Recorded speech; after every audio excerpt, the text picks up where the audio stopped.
você já tem uma estratégia de estudo, porque, vamos ser franco, todo mundo que está aqui está executando uma estratégia de estudo, cada qual a sua estratégia de acordo com a disponibilidade de tempo, de acordo com o tempo de estudos que você já tem, mas todos têm uma estratégia. E a estratégia de estudo ela é muito simples, é ler, resolver questões, assistir aulas, distribuindo isso e fracionando de acordo com os itens que você tem mais dificuldades.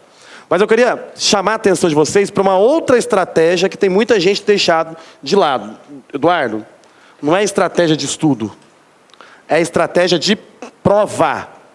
Você tem uma estratégia de prova? Você sabe o que você vai fazer no dia 24 de novembro? Na hora que você chegar no local de prova, você sabe o que você vai fazer? Eu quero te ajudar a montar uma estratégia de prova. Presta atenção. Primeiro detalhe. Muita gente perde o concurso não por não saber as disciplinas ou os assuntos que estão sendo cobrados lá. Muita gente perde o concurso pura e simplesmente por uma questão emocional.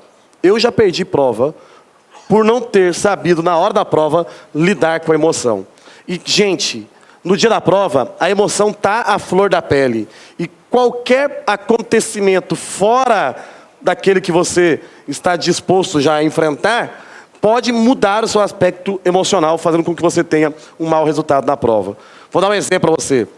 Provavelmente a sua prova será no período da tarde. Eu falo isso agora, claro que a gente vai saber isso quando for divulgado o local de prova, mas sendo razoável. Por que eu acho que a prova de vocês será no período da tarde? Porque o fiscal de prova, ele precisa estar no local de prova antes de você.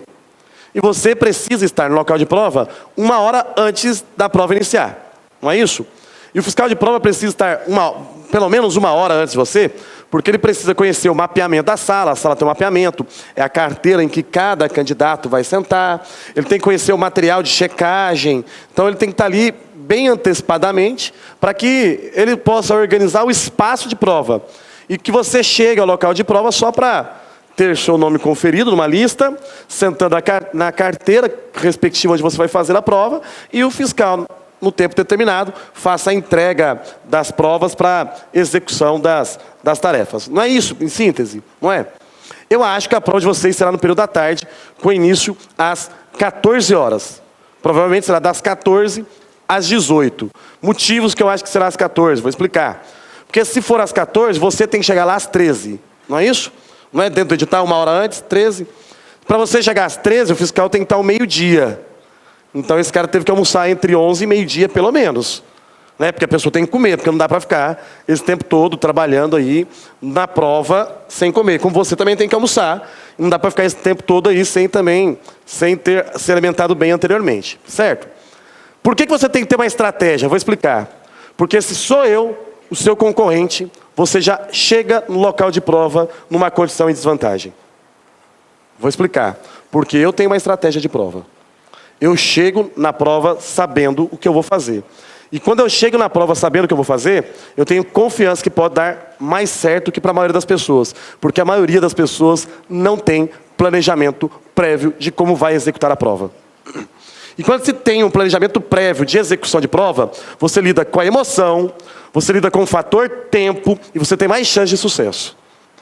É garantido o sucesso? Não, nada é garantido. Mas você tem maior possibilidade.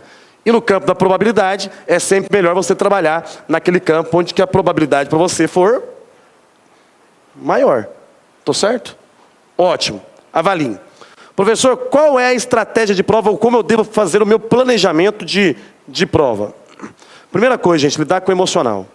Dia de prova não é dia de rever amigos. Você pode até revê-los ao término da prova. Se você quiser conversar com todo mundo depois, socializar, mostrar que você é uma pessoa gentil, na hora que acabar a prova, você vai lá para o portão da frente da escola onde estava sendo a prova e fica lá cumprimentando, abraçando todo mundo e falando de qualquer coisa. Mas depois que já acabou a prova. Antes, é ser antissocial mesmo. É sair da sua casa, ir no seu carro, na sua moto, no ônibus, do jeito que for, para o local de prova, chegar lá no local de prova, e o seguinte, você só tem um lugar para ir. A sala onde você vai executar a prova. Nada de ficar conversando com um amigo nos corredores. Vou explicar por quê. Eduardo, Você está lá indo para o local de prova, você encontra um amigo, que às vezes é aqui do curso, de outro lugar. A pessoa sabe que você está estudando há um bom tempo, chega para você, o Eduardo veio aqui, ó, fala para mais gente, inclusive, ó, né, porque se reúne outras pessoas juntos, fala assim, ó, você veio aqui, mas você já passou, você estuda há tanto tempo. Sabe o que é fazer isso? Às vezes a pessoa nem faz por maldade. Às vezes ela até realmente acredita que você vai passar. Ela está falando isso com um bom sentimento. Mas é como pegar uma mochila cheio de pedras, colocar nas suas costas e falar assim, vai lá fazer a prova agora. Porque essa pessoa jogou para você uma responsabilidade que você não está disposto a assumi-la, porque você sabe do risco de fracassar. Isso pode interferir no aspecto emocional. Para que esta interferência não ocorra, para que você não tenha o risco de passar por esse momento, o que você tem que fazer? Antipatia total. Início de prova é focado na prova. Você chega no local de prova, procura o lugar que é a sua sala, definiu a sala, vai direto para ela. E não fica nesse negócio, porque tem aluno, me desculpa a franqueza, fica lá na porta assim, ó, olhando os outros assim, né? Não, é local de prova, identidade para o fiscal, para a sala. Sentado na carteira, aqueles 30 minutos iniciais ali, já exercitando técnicas para você relaxar e diminuir a tensão. Alguns vão dizer assim, orando, pode ser, não tem problema nenhum, se orar te faz ficar mais calmo, ora, fala assim, Deus me abençoa, né? Eu fiz tudo que eu podia, eu falhei nesse caminho, mas me dá graça, pronto, beleza. Se não é orar, medita, respira fundo, tenta dar uma aliviada na tensão, porque essa meia hora vai fazer você dar aquela tranquilizada, e essa tranquilizada te dá o quê? Uma melhor condição de prova. Então, já vá direto para a sua sala, entre imediatamente na sua sala, sente imediatamente no seu posto, no lugar onde você vai fazer a prova, e busque nesse período inicial, até o fiscal iniciar a prova, tranquilizar. Busque tranquilizar, só um minuto. Busque tranquilizar. Tranquilizou? Vai executar a prova. Só que é o seguinte, você já parou para pensar? Gente, isso que eu estou dizendo tem uma relevância enorme. Muita gente ouve, pouca gente leva em consideração. Já parou para analisar? A sua prova tem 60 questões.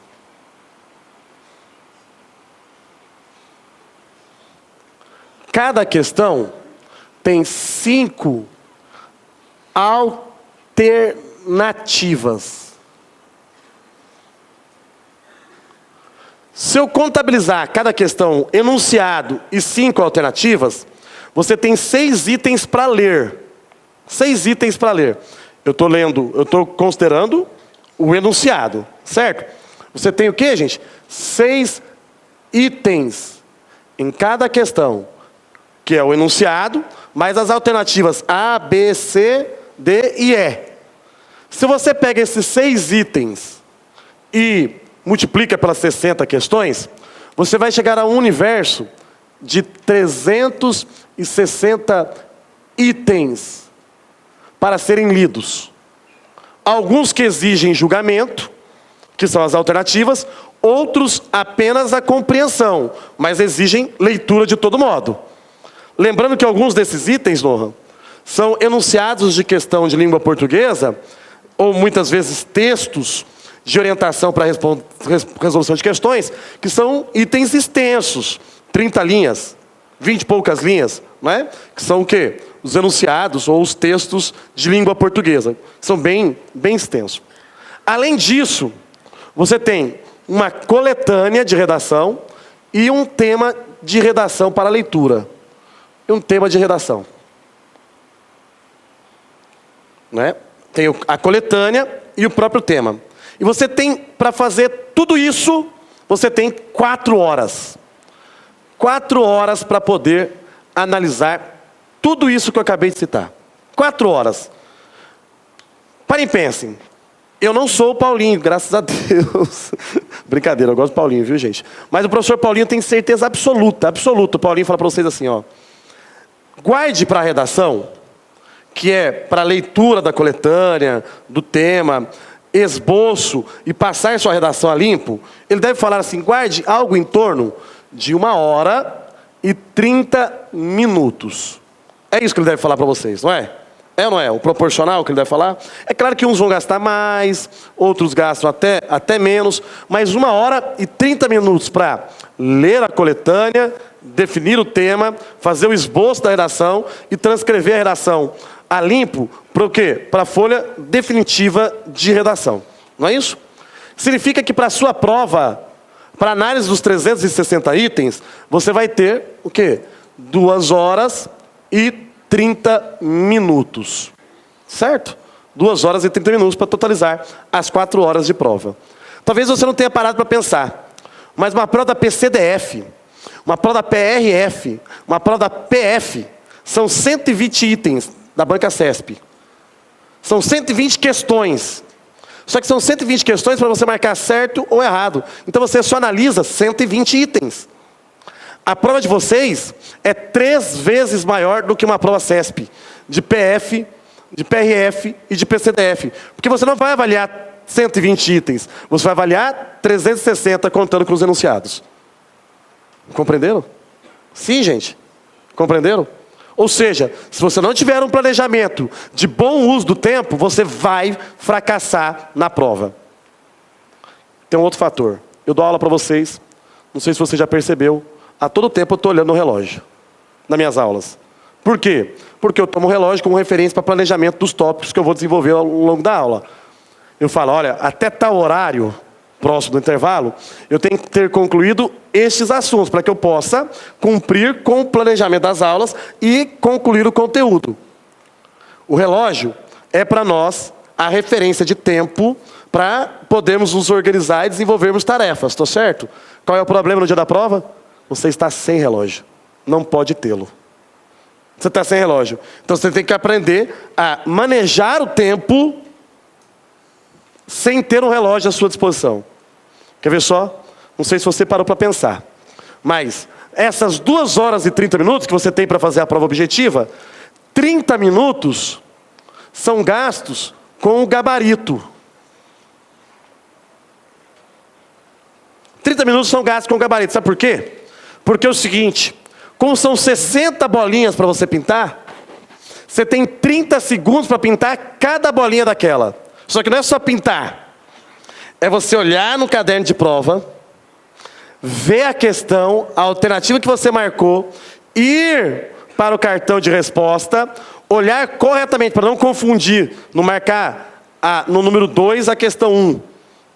Ir corretamente e pintar a bolinha de caneta de tinta preta. Porque se for de outra cor, você já está fora do concurso. Você deve ter visto isso já no edital. Não é? Ótimo. Você tem 30 segundos para fazer cada uma das questões na sua prova, já que são 60 bolinhas que você tem que pintar. Tô certo? Quanto tempo sobra para a sua prova objetiva?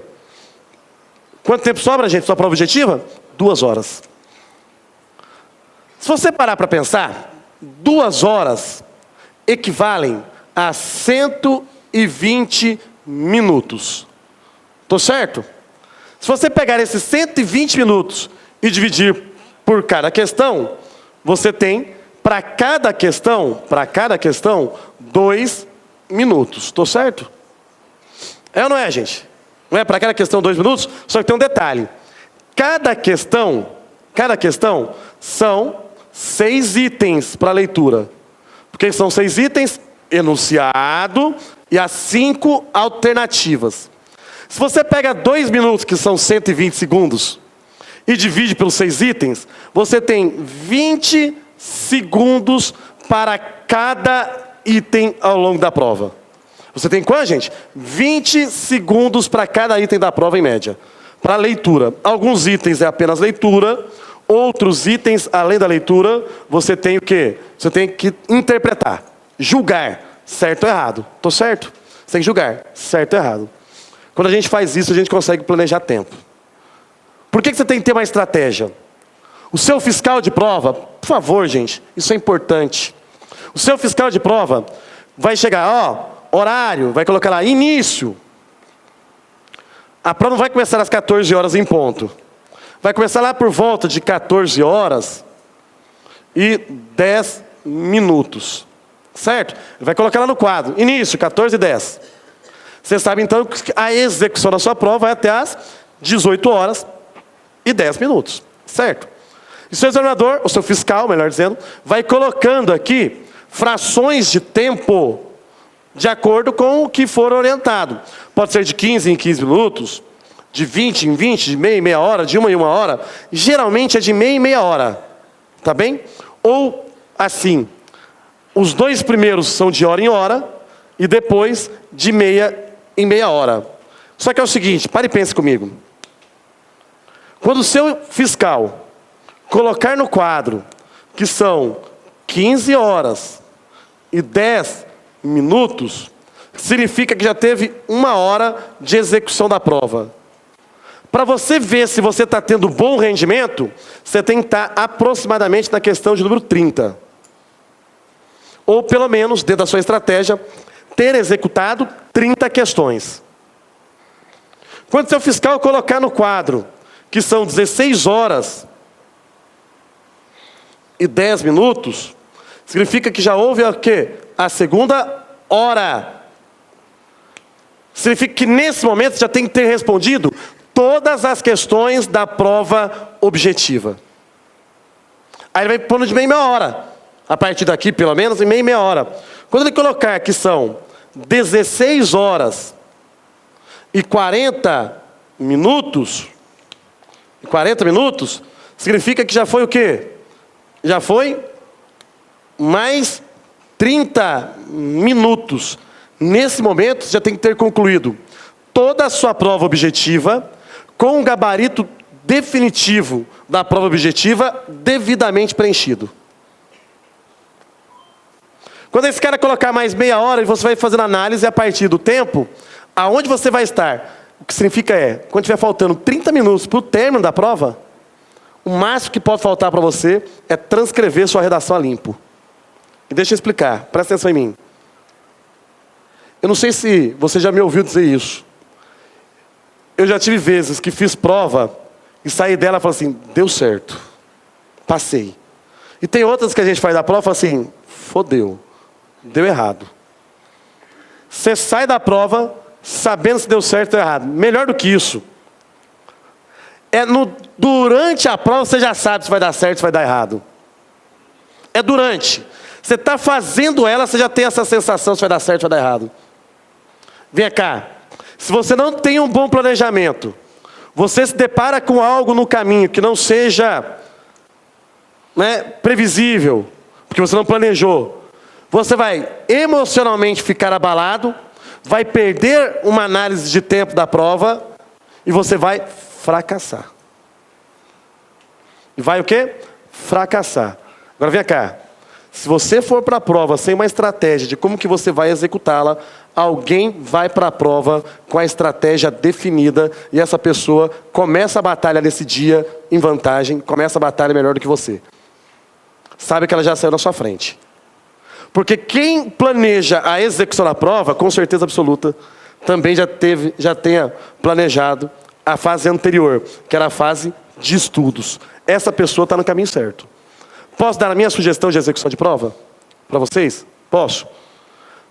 Claro que vocês vão ver de muitos professores, muitas sugestões, todos têm condições para dizer isso, tá? Mas vou tentar justificar como aquilo que eu estou falando aqui é razoável. Para que essa empresa chegasse até aqui, para que o Instituto fosse a empresa que é hoje, eu não só acertei nas ações. Não foi só acertar, Nohan. Eu analisei cenários possíveis e probabilidade que esses cenários se desdobrassem muito antes deles acontecerem. O que a gente está vivendo agora, o que nós estamos passando agora, esse momento de preparação para o concurso da agência prisional, eu já tinha analisado o cenário referente ao concurso da agência prisional de Goiás desde o ano passado. E eu vinha fazendo todas as probabilidades. Na hora que o edital saiu, eu já tinha todas as probabilidades. E identifiquei quais daquelas probabilidades previamente estabelecidas se desenvolveram diante de mim. Ou seja, quais daqueles cenários que eu tinha planejado realmente apareceram. Sabe o que isso me proporcionou? Condições de tomar a decisão na frente daqueles que estão no mercado em concorrência com a minha empresa. E quem toma a decisão antes e tem uma perspectiva de acerto dessas escolhas, tem vantagem de mercado, tem vantagem competitiva. Tô certo? Você já parou para pensar? Você tem que formar todos os cenários possíveis no dia da sua prova. As probabilidades que existem no dia da execução da prova. E a partir desses cenários, na hora que você tiver para executar a prova, você fala, opa, o que se apresentou diante de mim agora foi aquele cenário que eu tinha analisado, o cenário A. Então, você vai tomar a execução da sua prova de acordo com qual cenário? Aquele cenário que você tinha idealizado, mas que era o cenário A. Só que você não vai para a prova só com o cenário A. Você vai idealizar o A, o B, o C, o D, as probabilidades. E na hora da prova, de acordo com aquilo que você está verificando, você vai empregar aquele planejamento de acordo com aquela situação real que você está vivendo. Joia? Vem para cá. Gente, você começa uma prova tranquilo ou ansioso? Todo mundo começa uma prova ansioso, gente. Porra, o mais bem preparado, o mais bem estudado, aquele que vai em primeiro lugar em todos os concursos, todos os simulados, ele que na hora que senta para fazer a prova, já era. O coração está assim, ó. A adrenalina elevada, assim, coração acelerado, a mão transpirando. Então você tem que fazer tudo para diminuir a tensão e conquistar o quê? Confiança de prova. Posso dar uma sugestão? Comece pela disciplina que, durante a sua preparação de estudos, você obteve mais êxito. Qual é a matéria que, quando você está fazendo análise de resultados, qual é a disciplina que você tem mais êxito? Maior percentual de acertos? É LEP, por exemplo? Então você vai iniciar a sua prova respondendo as questões de LEP. Sabe por quê? Porque fatalmente a maior probabilidade, no campo da probabilidade, de que você saiba mais. Então você vai ler a questão e identificar as respostas com maior o quê? Facilidade. E se você lê as questões e identifica as respostas com maior facilidade, o que significa? Significa que você vai ganhando, dentro desse processo de prova, confiança. Autoestima para a execução da prova. E o que você sabe menos é para o final mesmo. É a última matéria. Só que vem cá. A sua prova tem uma outra característica que eu não posso negligenciar. Ela é dividida em conhecimento geral e conhecimento específico, e seu foco inicial tem que estar no conhecimento específico. Por quê? Porque eu vou explicar. Quando eu falei, gente, ouça o que eu estou dizendo, é sincero, eu preparei isso aqui com muito carinho para vocês. Eu sei que não vai entrar no coração de todo mundo isso. Mas eu tenho a convicção de que o que eu estou dizendo faz a diferença para quem realmente tomar isso como objetivo. Você começa a prova ansioso, mas com uma vantagem. Menos cansado, então uma capacidade de reflexão e interpretação mais aguçada do que ao final do processo. Porque ao final da prova, com 3 horas e poucas, você está cansado. E esse cansaço, esse esgotamento mental, diminui sua capacidade de interpretação e pode prejudicá-lo na avaliação das questões, gerando um resultado negativo, tô certo? Não é? Muito bem, então olhem para cá. Por isso que eu já falei, vá direto para o local de prova, sente direto na carteira, tenha tudo planejado, porque quanto menos decisões você tomar ao longo desse dia, mais você está mantendo o seu cérebro limpinho para só julgar as questões, não ter que fazer outras escolhas. Mas só julgar o quê, gente? Questões. Comece pelas matérias específicas da área do direito, e dentre elas, comece pelas disciplinas que você tem mais facilidade. E vai caminhando. Vai caminhando. Deixando a mais difícil para onde, gente? Para o final. Quanto à redação, não elabore seu texto definitivo na primeira parte de prova. Não significa que você não possa, já no início da redação, da prova, ler a redação. Ou melhor, ler a coletânea e o tema de redação. Você pode fazer isso no início de prova. Mas não faça a redação no começo dela. Por quê? Porque nós somos seres pensantes. A gente funciona em primeiro e segundo plano. Quando você está analisando as questões, o primeiro plano de análise são as questões. Mas a sua mente não deixa de também, durante todo esse tempo, estar trabalhando aquela temática de redação. Então, em segundo plano, a redação está sendo desenvolvida na sua cabeça. E pode ser que alguma ideia surja no desenvolvimento da prova, pela própria prova, ou porque você deu tempo às coisas, e essa ideia surja que não tinha surgido no início da execução. Se você faz a redação de pronto, você pode falhar na construção das ideias. Se você deixa ela para a segunda fase da prova, para a segunda parte da prova, você vai ter tido tempo para refletir mais e pensar mais e construir melhores ideias. Sua redação tem chance de ser melhor. Agora vou até dizer eu, tá? Porque tem aluno que é daquele tipo assim, ó, que já pega a prova, deixa eu colocar só o relógio aqui. Tem aluno que já pega a prova, e a primeira coisa que ele faz é abrir a última página, deixa eu ver o tema de redação. Eu, como tenho dificuldades para escrever a redação, eu vou diretão para a matéria que eu sei mais. Porque eu gosto das áreas do direito, eu vou diretão naquela matéria que eu acerto mais. Aí eu fiz umas 2 disciplinas que eu sei bem, aí eu já estou mais tranquilo um pouquinho, já respondi, vamos dizer assim, já tem uns 15 minutinhos de prova ali, já esqueci um pouco da atenção. Eu falei assim, deixa eu dar uma olhadinha nesse tema agora, para dar uma... né? Mas eu já estou melhor, entendeu? Porque sabe o que acontece? Às vezes você abre a redação, e aí o tema é algo que você absolutamente não esperava momento algum. Aí você fala assim, fudeu, já começa a fracassar ali. Então assim, é importante ler a redação no começo da prova, mas não precisa ser efetivamente a primeira coisa que você faça. Espera uns 15 minutinhos, começa a responder as questões, depois de uns 15 minutinhos que você tiver com o coraçãozinho mais em paz, aí você dá uma olhada na redação. Por quê? Porque a gente gera uma expectativa em cima da redação, natural, todo mundo gera, e a gente pode, na hora da prova, frustrar-se com relação à temática apresentada pela banca. E essa frustração pode ser também um peso emocional. Você pode não lidar muito bem com isso e falar assim, ferrou minha vida agora, eu falhei. Entenderam? Falhei. Exato, é o exemplo, a prova Tocantins é o exemplo. Gente, por que eu estou dizendo isso para vocês? Porque você vai para a guerra. Quem vai para a guerra sem estratégia é quase a mesma coisa de quem ir para a guerra desarmado. Wellington, você luta, né? Luta, não luta? Tem que treinar o chute, né? Ele luta taekwondo. Então ele treina todo dia para ter o melhor desempenho. O chute mais preciso, a defesa mais adequada, isso é o treinamento. No dia que você vai para a guerra, que é lá o campeonato, você tem vários títulos, eu sei. Você vai para a guerra, você vai para o campeonato. Você não estuda os seus oponentes? Não é? Você não vai com uma estratégia para aquele campeonato? Uma coisa é o treinamento, que é treinar para ser cada vez melhor, que é o que você está fazendo hoje. Para ter mais conhecimento e ferramenta para acertar as questões.